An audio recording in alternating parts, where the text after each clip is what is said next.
Hallo, willkommen bei Piranha Becken TV. Ich bin Björn. Ich bin die Jenny. Und wir sind ein kleiner Teil von Piranha Bytes. Und wir sind online. Nein, sind wir nicht. Wir sind offline. Ne? Das heißt, was wir jetzt machen, ist für die Konserve. Ja. Ne? Das heißt, das machen wir jetzt einfach so, weil wir jetzt aufnehmen und nachher dann zurechtschneiden, Kameras und dies und das und so. Ne? Mhm. Ja. Bei Computerspielen geht das auch. Ne? Da kann man auch offline spielen. Das heißt, man kann Spiele starten und so und muss nicht irgendwie verbunden sein. Aber... Wird immer seltener, aber ja. Wird immer seltener. Ne? Das heißt also, die Frage, die wir uns heute stellen, ist online oder nicht. Ne? Oder auch viel weitergehend, irgendwie, was für Spiele brauchen denn unbedingt online? Genau. Okay, fangen wir einfach mal an. Vielleicht wird es dann etwas klarer. Also, da fangen wir mal an mit der einfachsten Sache, die einem dazu einfällt. Ja, alleine für sich selber spielen, ja, macht man ja dann nicht online unbedingt. Ne? Also, das ist ja nicht so der Urvater des Gedanken, online zu sein mit einem Spiel. Stimmt. Ne? Und es gibt die Multiplayer. Das heißt also, dass man früher immer irgendwie die Rechner zusammengetragen hat in irgendeiner Keller oder ein Kinderzimmer oder Wohnzimmer oder Lagerhalle oder was auch immer und hat dann miteinander gespielt. Was ein Aufwand. Das ist ein Riesenaufwand und so und den kann man sich heute sparen. Den kann man sich heute sparen, weil die sind ja online miteinander verbunden, diese Rechner, ne? Wenn man Multiplayer spielt. Gibt's eigentlich Multiplayer, die dann irgendwie noch über WLAN funktionieren? Vermutlich ja, aber eigentlich setzt man heute voraus, wenn man Multiplayer spielt, spielt er auch immer online. Ist das nicht so? Ich spiele eigentlich nur mit jemandem zusammen. Und selbst wenn man jetzt Zusammenspielen nur darauf abzielt, dass mir Leute zugucken. Ich finde das spannend. Also zusammen. Überwiegend Singleplayer-Spiele. Wobei ich sagen muss, dass ich dann auch gerne Koop spiele oder auch zugucke bei meinen Söhnen. Ja, das ist einfach dabei, dass wenn die irgendwie Fortnite spielen, dann mache ich auch mal irgendwie einen klugen Hinweis, den die halt immer doof finden. Das ist eigentlich vollkommen egal, was ich sage, ich finde alles blöd. Aber ich gucke trotzdem gern zu. Ich bin eigentlich eher die Person, die alleine spielt, aber durch Twitch natürlich auch guckt man auch immer wieder nach Spielen, die man zusammenspielen kann. Und ich finde es sehr schade, dass es so wenig gute Spiele gibt, die man zusammenspielen kann. Vor allen Dingen auch zu Hause auf dem Sofa, nicht nur online. Alleine. Wenn man mit anderen spielt, man muss immer da sein, wenn die da sind. Man muss immer greifbar sein und dann hat man aber eine Verpflichtung, da habe ich keinen Bock drauf. Ich bin Einzelgängerin. In jedem Spiel. Ganz wichtig, Koop, nicht kompetitiv. Also ich spiele nicht gern gegeneinander, sondern wenn man miteinander etwas erleben kann. Das finde ich schön. Ich spiele am liebsten mit jemandem zusammen. Manchmal reicht es auch, wenn jemand anders spielt. Ich sitze dabei und gebe bescheuerte Kommentare jedes Mal, wenn er stirbt. Beides in Ordnung. Also ich spiele auch gerne Einzelspieler mit mehreren Leuten. Dann kann man abwechselnd spielen und guckt sich dann, guckt halt zu oder spielt halt, dass man da sich ein bisschen abwechseln kann. Ja, also ich denke dann automatisch in die Richtung Koop. Ne? Es gibt viele Koop-Spiele, die wir zusammen gespielt haben. Das stimmt, über die Konsole. So, ne? Zum Beispiel. Ja, wir sind die Bekloppten, die sich dann 2 Konsolen kaufen, um mit 2 Konsolen zusammen zu Hause Koop spielen zu können. Mit der 360 haben wir das gemacht, mit der Xbox. Ne? Ja. Und das hat auch Spaß gemacht. Da haben wir Borderlands gespielt. Zum Beispiel. Ne? Und da mussten wir auch nicht online sein und trotzdem konnten wir miteinander spielen. System Link hieß das. Genau. Ne? Und da gab es auch mehrere Spiele, die man dann auch mal, man musste dann 2 Spiele haben dann. Ne?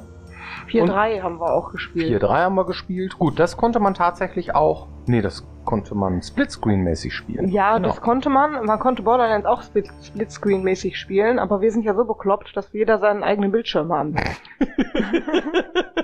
Wir haben auch mal Splitscreen gespielt irgendwie und haben so eine Papierpappe da irgendwie dazwischen gemacht, damit man den anderen nicht sehen konnte. Ja, weißt du, da hast du schon so einen Fernseher und das reicht trotzdem nicht. Du hast das Gefühl, ich sehe halt nicht genug. Ja, es ist irgendwie doch paradox, ne? Früher hatte man irgendwie so ein... Da spielst du lieber mit einem kleinen Monitor irgendwie. Ja.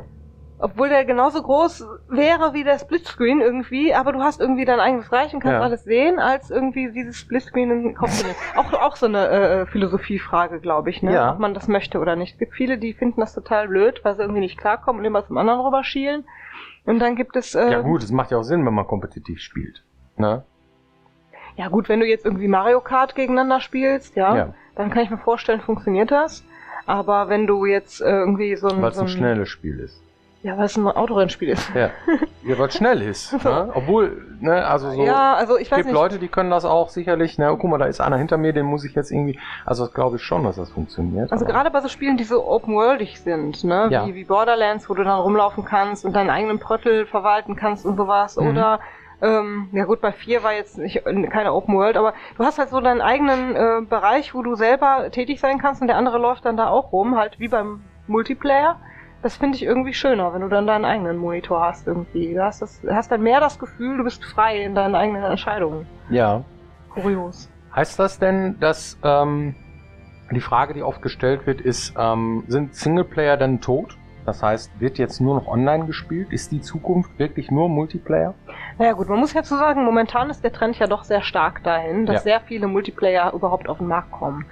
Ne, das ist auch noch nicht so ewig so. Es gibt zwar schon sehr lange Multiplayer und Online-Titel und hier diese ganze MMO, World of Warcraft-Geschichte, ne, die begleitet uns ja schon seit Jahren. Was auch geil ist. Aber nichtsdestotrotz ist es momentan tatsächlich so ein Schub. Vor allen Dingen mit dem Battle Royale-Thema, was aufgekommen ist und so, haben sehr viele Entwickler halt darauf gesetzt, weil sie sagen, damit ist halt, muss man schlicht und ergreifend sagen, halt Kohle zu machen.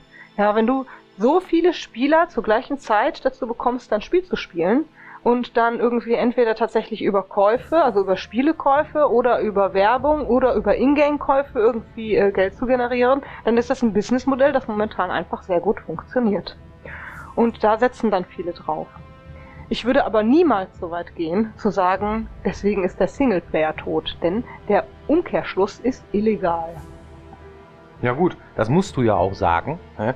Weil du ja auch in einer Bude arbeitest, die Singleplayer-Spiele herstellt. Ja, aber wäre der Singleplayer tot, könnte unsere Bude sich ja auch dafür entscheiden, irgendwie ein MMO zu machen und sagen, wir machen jetzt mal ein cooles Rollenspiel online, tun das aber nicht. Ja, weil wir sagen, ja gut, da könnten wir zwar vielleicht Lootboxen verkaufen, aber da haben wir ehrlich gesagt gar nicht so einen Bock drauf. Wir würden lieber eine schöne Geschichte erzählen. Und die kannst du auch erzählen in einem MMO, aber schöner ist es schon, wenn man einen Singleplayer hat. Ne? Ja. Also du hast einfach ganz andere Möglichkeiten, eine Geschichte schön zu erzählen, wenn du einen Singleplayer hast. Ne? Du musst einfach zwangsweise sehr viel generischer sein in einem Multiplayer. Und um dann weiterzugehen, es gibt ja da draußen genügend Spieler, ne? Spieler von der alten Schule, neue Spieler, irgendwie junge Leute, die Bock haben, einfach auch Singleplayer-Geschichten zu spielen und warten explizit auf sowas. Ne? Das heißt, ich habe eher das Gefühl, es ist so, dass die Leute irgendwie, denen dieser ganze Battle Royale-Kram momentan auf die Nerven geht, und das sind auch eine Menge Leute, irgendwie die sagen, warum spielt denn jetzt jeder das Spiel? Dass die halt explizit darauf warten und vielleicht sogar ein bisschen Angst haben, dass Entwickler eben nicht auf Singleplayer setzen, weil sie selber eigentlich mehr Bock darauf haben, die zu spielen. Ja, also ich kann dann nur den Harry zitieren, wenn er sagt, oh, das Spiel ist nur online irgendwie, boah, da habe ich keinen Bock drauf, ich will nachher irgendwie der König der Welt sein, und wenn ich dann da stehe und mich mit dem PC unterhalten will und so, und dann kommt irgendwie ein Typ ins Bild und macht ständig so, weißt du, was kann man in den Spielen machen? Arschmade 73, ja, da hat er keinen Bock drauf, jetzt verpiss dich so, ja, ich will hier meine Atmosphäre, meine Immersion macht der kaputt, so, ne, das ist schon witzig, ja. Arschmade. Ja, da hat recht, ne? Dann gibt man sich dann irgendwelche Namen und das reißt dann auch immer irgendwie raus. Alles hat seine Existenzberechtigung, das macht auch Spaß, aber manchmal ist man halt irgendwie, man möchte schon irgendwie eine Geschichte erzählt bekommen und möchte gerne seine Ruhe haben beim Spielen, so. Man möchte gerne in die Welt eintauchen und so, und wenn dann ständig irgendwo halt Fets passiert und so, und da sind ja auch manche Leute halt irgendwie, die rennen dann ständig durchs Bild und das macht dann schon irgendwie einen anderen Eindruck, so, ne? Aber der springende Punkt bei der Geschichte ist auch, das eine kann das andere nicht ersetzen. Also gäbe es keine Multiplayer, dann wäre das schon schade, weil mit seinen Kumpels irgendwie mal so eine Runde irgendwie zu zocken, macht ja auch Spaß. Und ist toll, genauso wie Koop zu spielen mal oder einfach irgendwie stundenlang in so einer Welt rumzugrinden. Aber auf der anderen Seite sind die Singleplayer genauso interessant, sich irgendwie da mit verschiedenen Gameplay-Mechanismen, sei es jetzt ein Shooter oder ein Rollenspiel oder eine Mischung daraus vielleicht oder auch einfach ein Jump'n'Run oder ein Adventure. Man will das alles haben können. Ja. Und deswegen gibt es für alles auch immer eine Existenzberechtigung, denn sie ersetzen sich gegenseitig nicht. Wir zum Beispiel spielen auch alles. Ne? Ja, wir spielen wirklich jeden Kram. Jeden Kram, der gerade hip ist irgendwie, ne, zu dem man, Cuisine Royale hast du gespielt beispielsweise, okay. PUBG haben wir viel gespielt. Stimmt, ja. Ja, ne, dann Apex, diverse Dinge, ja, also das ist schon cool, da macht auch Spaß. Zumindest um das mal auszuprobieren irgendwie, ne, bei einigen bin ich nicht besonders lange geblieben, aber einfach mal um zu gucken, warum spielen das die Leute, finde ich das schon interessant. Ja. Und ich finde es auch gut, dass man das kann. Ja. Ich persönlich stehe jetzt eher auf tendenziell auf so gruseligere Sachen. Aber nur sowas wie 7 Days to Die fand ich zum Beispiel ganz spannend. Ja. Ne? Aber tendenziell kann man ja einfach mal ausprobieren und so abends irgendwie, wenn du müde bist und vielleicht doch noch ein bisschen zocken willst, irgendwie spielst du tendenziell dann doch eher einen Singleplayer, um ungestört irgendwie selber entscheiden zu können, welchen Tempo du spielst, wo du jetzt hingehst irgendwie, das regt mich jetzt nicht so auf oder was weiß ich. Ja, gibt verschiedene Gründe. Das stimmt, also wenn ich PUBG gespielt habe, das ging ja dann immer irgendwie bis in die Abendstunden, also nachts um 12 oder so. Da musste ich mir erstmal irgendwie eine Stunde lang mit irgendwas anderem beschäftigen, weil direkt ins Bett gehen ging nicht, weil da rotiert der Kopf, ne? Weil in der letzten Runde irgendwie bei PUBG so, ne, einer von den letzten 5 zu sein, das riecht dann schon irgendwie, da ist man unter Adrenalin und so, das ist ja der Reiz bei sowas, ne? Das ist wie Paintball. Ja, ne, oder? Ja, da kriegt man Adrenalinschübe ohne Ende und dann ist man irgendwie, ne, und das ist natürlich schon geil. Auf jeden Fall. Ja, ein weiteres, was mir dabei eingefallen ist, ist, wenn jetzt sehr viele Entwickler oder große Publisher momentan auf einen Trend setzen, bleibt gleichzeitig auch mehr Raum für andere Nischen. Ja. Das ist so ein Gefühl, was ich persönlich immer habe. Also ich habe dann nicht eher Angst, so, oh Gott, irgendwie jemand kauft unsere Spiele nicht mehr, sondern eher im Gegenteil. Ich denke dann so, cool, wenn wir auf den Markt kommen irgendwie, dann haben wir weniger Konkurrenz an der Stelle, weil andere jetzt auf was anderes gesetzt haben. Also es ist eigentlich auch ganz schön. Es verteilt sich immer irgendwie, ne? Richtig. Und man darf nicht vergessen, im Gegensatz zu damals irgendwie, in den 90ern, kommen pro Tag ja aktuell, glaube ich, allein auf Steam irgendwie 73 Spiele auf den Markt oder so ähnlich, ne? Überschlagen. Und das sind so viele, dass man einfach völlig den Überblick verliert und sowieso ganz viel Konkurrenz hat. Und davon sind natürlich die meisten eigentlich Singleplayer, weil viele Studios, die vielleicht sogar kleiner sind oder Indie-Studios und so weiter, gar nicht die Möglichkeit haben, so einen großen Multiplayer auf die Beine zu stellen, weil die ja einfach schlicht darauf angewiesen sind, dass du zur gleichen Zeit ganz viele Spieler hast, die dasselbe machen. Und wenn du die nicht zusammenkriegst, ist das Ding sofort wieder tot, da kannst du die Server nicht halten. Ja. Entsprechend ist sehr viel Raum für Singleplayer und ja, da muss man halt gucken, dass man als Entwickler halt auf so eine Nische setzt vielleicht und sagt irgendwie, ja, keine Ahnung, jetzt hatten wir so lange Zombie-Apokalypse, vielleicht machen wir jetzt doch mal wieder was anderes. Steampunk oder was. Was auch immer, ja. Ja, keine Ahnung, fiel mir jetzt ein, weil wir Steampunk nie gemacht haben. Und ich das Thema aber trotzdem interessant finde, ne? Irgendwie Fable 3 ging, glaube ich, so ein bisschen in die Richtung. Fand ich ganz schön eigentlich. Ja. Als Thema. Ja. Ja, gut. Ja gut, es gibt ja auch diesen Online-Zwang, ne, der mittlerweile irgendwie sehr scharf diskutiert wird, sage ich jetzt mal. Ne? Thema DRM oder DRM-Free oder solche Dinge, ja. Es gibt sehr viele Menschen, die wollen einfach nicht online sein. Ne? Es gibt ja auch so Dinge wie, man möchte nicht unbedingt seine Daten preisgeben, jedem Server oder Plattform oder so. Ja, das ist mal ein eigenes Thema irgendwie. Naja, gut, aber es ist halt dann immer doch noch die Frage, welchen Kunden man da ansprechen möchte am Ende des Tages. Es gibt viele, die sind zufrieden mit ihrer Library an Spielen, die sie in irgendeinem Online-Plattform kriegen, ne? Epic, Steam etc., Uplay, keine Ahnung, ne? Gibt's ja diverse, EA, und das völlig gang und gäbe ist und man dann da auch seine Achievement kriegt und dies und das, ne?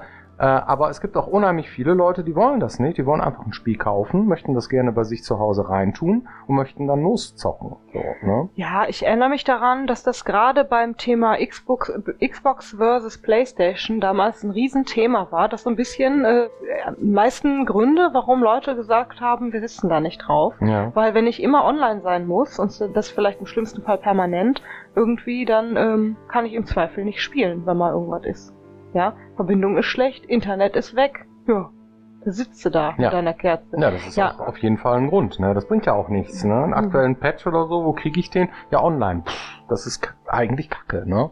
Eigentlich würde man das gerne alles irgendwie in einem Paket haben, aber wie sollen wir das machen, ne? Als Entwickler? Wie sollen wir den Leuten da das Ding zukommen lassen? Ne? Ist ja nicht so schlimm, wenn du wenigstens irgendwie sagen kannst, ich kann ohne den Patch erstmal weiterzocken. Ja, klar. Und wenn ich ihn mir dann ziehe, dann ist er eben da. Ja. Dann lasse ich den Scheiß eben über Nacht laufen oder so. Aber wenn du das gar nicht kannst, das heißt, dir grätscht dieser Online-Zwang immer rein, dann ist das halt für große, breite Teile nicht nur Deutschlands ein Dilemma. Ja, ne? Und da haben wir auch Verständnis für, dass Leute so denken oder auch so handeln. Ich meine, wie sollen sie denn da sonst? Es ist halt noch nicht so toll ausgebaut in einigen Teilen von Deutschland, das Internet. Das ist einfach so. Ne? Oder auch woanders in der Welt. Ja. Ne? Da muss man halt irgendwie sich dumm hintun. Dann gibt's halt diese Singleplayer-Dinger, die du dann installierst und Vanilla spielst, so nennt man das ja. Ne? Also die erste Version, die da rauskommt. Ganz einfach. Ja. Ja, welchen Vorteil haben denn so Multiplayer? Warum mache ich das? Ich spiele mit meinen Freunden, ich bin nicht alleine. Ne? Oder ich brauche nicht mal Freunde, ich kann das teilweise mit Fremden zocken. Das ist natürlich auch irgendwie, wenn ich jetzt zum Beispiel sowas Hat auch seinen Reiz, ja. Ja, was weiß ich, Elder Scrolls Online anschmeiß, ne? Dann lade ich da irgendwie durch die Welt, guck mal alles an und dann... Ach, hier, Arschmade. Das ist gestern auch hier. Ja, Arschmade. Ja. Kann ich mit Arschmade durch die Gegend tingeln. und das hat aber schon seinen Reiz irgendwie, wenn man nicht das Gefühl hat, man möchte eben tatsächlich ganz alleine zocken. Ja. Dann macht man es eben dort, wo andere sich auch befinden. Ja, also wir haben immer auf Singleplayer gesetzt, das werden wir auch weiterhin tun und versuchen, jedem gerecht zu werden, der dann auch entsprechend unser Spiel spielen möchte. No? Das ist manchmal etwas leichter, manchmal schwieriger. Gibt ja auch bald neue Plattformen, die man sich angucken muss. Wie wird das da gehandhabt? Bleibt auf jeden Fall spannend, das Thema. No? Ja. Oh, das ging aber schnell. Ja. Hast du eine Community-Frage? Ja, welche nehme ich denn mal? Ja, passt vielleicht ganz gut. Macht ihr eure Art an Spielen, weil ihr gut darin seid? In Klammern, darin besteht für mich kein Zweifel, vielen Dank. Dankeschön. Weil es eure Community von euch erwartet? Oder hättet ihr mal Lust auf etwas ganz anderes? Wir machen diese Art von Spiele, also ich kann ja nur von mir sprechen, ne? Ich mache diese Spiele, weil ich sie mag. Diese Art von Spiele, die wir machen, mit einer Welt, die sehr dicht ist, die sich verändert, die Charaktere, die sehr plausibel in die Welt gesetzt sind, diese Art von Spiel vom Tellerwäscher zum Millionär, das mit den Gilden, ja, dass man sich entscheiden kann, dass man während man spielt halt irgendwie sieht, wie die Typen drauf sind, deren Intention kennenlernt und solche Sachen. Das wünsche ich mir von vielen Spielen, wenn ich sie spiele. So, ja, das ist halt irgendwie, das steckt so in uns drin. Ne? Und wir mögen diese Art von Spiele. Das heißt, alles, was so in diese Richtung geht, ja, spiele ich dann auch. Ja? Darum würde ich sagen, wir machen die Spiele, weil sie uns Spaß machen in erster Linie. Ja. Würde ich so unterschreiben, ne? Zumal man sich in so einer Art Spiel, wie wir sie machen, weil wir mittlerweile auch gelernt haben, wie man sie macht, auch ein ganzes Stück weit austoben kann. So eine Art Rollenspiel, wie wir sie machen, da hast du so viele Bereiche, in denen man auch seien es Quests oder Gimmicks oder sonstige Sachen einbauen kannst, die vielleicht auch mal irgendwie ein bisschen in eine andere Richtung gehen. Da kann man sich schon ordentlich austoben, ohne dass man überhaupt was anderes machen müsste. Dahinter steht auch so ein bisschen die Frage irgendwie, es gibt ja Entwicklerstudios, die haben so richtig aufs Maul bekommen, weil sie mal was anderes gemacht haben, weil sie etwas getan haben, was die Leute von ihnen nicht erwartet haben. Und ich glaube, das funktioniert immer dann nicht, wenn die Leute das Gefühl haben, du ersetzt das eine durch das andere. So, jetzt machen wir nur noch So, jetzt machen wir nur noch irgendwie Battle Royale. Und da sagen alle Leute, ich hab nie wieder ein schönes Piranha-Bytes-Spiel und das ist alles ganz furchtbar. Das wäre echt blöd, ja. Irgendwie, ne? Und Bethesda zum Beispiel fand ich das ganz spannend. Die haben zum Beispiel damals Dishonored gemacht. Und Dishonored hat aber irgendwie weder Elder Scrolls noch die Fallout-Reihe ersetzt. Und deswegen haben die auch nie aufs Maul gekriegt. Das war einfach ein Projekt, das hat an sich funktioniert irgendwie und war trotzdem mal was anderes. War eine lineare Geschichte, war anders aufgemacht, war ein Schleichspiel und so weiter. Und das hat zum Beispiel funktioniert.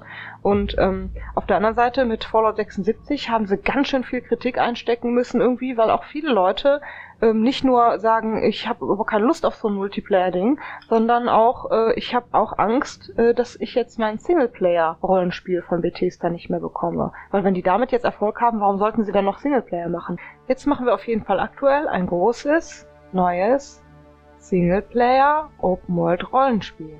Okay, vielen Dank für eure Aufmerksamkeit und wir sehen uns dann hoffentlich nächste Woche wieder hier. Macht's gut. Bis dann. Tschüss.